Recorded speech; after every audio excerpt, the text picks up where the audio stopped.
Assalamualaikum, selamat sejahtera. Terima kasih kerana telah memilih channel ini. Jangan lupa tekan butang loceng, like, komen dan subscribe untuk isu-isu yang panas dan terhangat hanya di Sebalik Kontroversi Channel. Terima kasih.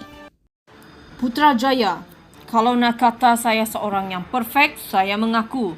Tapi saya manusia biasa. Ada masa saya terlepas pandang, kata bekas Perdana Menteri Tun Dr. Mahathir Mohamad ketika menjelaskan mengenai kerugian Bank Negara Malaysia dalam urus niaga mata wang asing pada tahun 1980-an pada prosiding Suruhanjaya Siasatan Diraja SCI. Isnin, Dr. Mahathir berkata demikian ketika menjawab soalan pegawai pengendali Datuk Suhaimi Ibrahim bahawa Dr. Mahathir adalah seorang yang perfect dan sangat teliti serta sangat mengambil berat sesuatu permasalahan, tetapi mengapa beliau tidak mengambil berat mengenai kerugian BNM yang sangat besar itu. No matter how careful you are dalam menguruskan sesuatu, ada yang terlepas dalam pandangan saya. Contohnya, saya telah melantik orang yang salah, kata Dr. Mahathir tanpa menamakan individu berkenaan. Pada ketika ini, anggota Suruhanjaya iaitu Hakim Mahkamah Tinggi, Datuk Kamaluddin Muhammad Said memberitahu Dr. Mahathir bahawa isu yang didengar hari ini ialah mengenai kerugian BNM. Kamaluddin juga bertanyakan Dr. Mahathir sama ada beliau telah salah melantik Menteri Kewangan pada ketika itu, di mana Dr. Mahathir menjawab masa mula nampak dia baik. Apa yang dia nak buat saya tak tahu, katanya.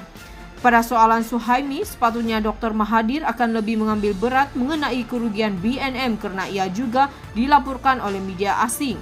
Dr. Mahathir berkata beliau tidak mengendahkan laporan media asing kerana mereka selalu mengkritiknya. Saya ambil laporan oleh pegawai saya berpegang kepada laporan pegawai-pegawai saya termasuk Kementerian Kewangan dan juga Governor, katanya. Terdahulu dalam penyataan saksinya berkenaan keterangan Tan Sri Clifford Francis Herbert yang menyatakan bahawa beliau bersama Menteri Kewangan ketika itu, Datuk Sri Anwar Ibrahim, ada berjumpa dengan Datuk Dr. Mahathir di pejabatnya pada lewat 1993 dan melaporkan kepada beliau tentang kerugian BNM sebanyak RM30 bilion. Dr. Mahathir berkata beliau tidak ingat angka RM30 bilion disebut. Apa yang saya ingat adalah angka yang dalam lingkungan RM5 bilion yang disebut. Ini adalah kerana apabila ia dimaklumkan kepada saya sudah pun tahu bahawa kerugian urus niaga mata wang asing BNM pada tahun 1992 adalah 5.7 bilion seperti yang sebelum itu dimaklumkan kepada Kabinet oleh Datuk Sri Anwar Ibrahim dan seperti mana setakat ingatan saya telah dibentangkan di Parlimen. Apa-apa yang saya pasti adalah tidak ada mana-mana dokumen bertulis yang ditujukan atau diberikan kepada saya berkaitan perkara ini, katanya. Dr. Mahathir berkata segala masalah berkaitan isu urus niaga mata wang asing BNM telah pun ditangani pihak Bank Pusat itu pada tahun 1992 sehingga 1994 dengan memperkenalkan pelbagai langkah kawal selia dan juga melalui penggubalan Akta Bank Negara Malaysia 2009. Berkenaan bekas Gubernur BNM Tan Sri Jaafar Husin, Dr. Mahathir berkata secara pribadi, Jaafar terkenal sebagai seorang yang berwibawa, beramanah dan penuh berhemah. Beliau juga dikenali sebagai seorang yang tegas, lurus dan saya mempunyai penuh kepercayaan terhadap kewibawaan dan ketulusan beliau.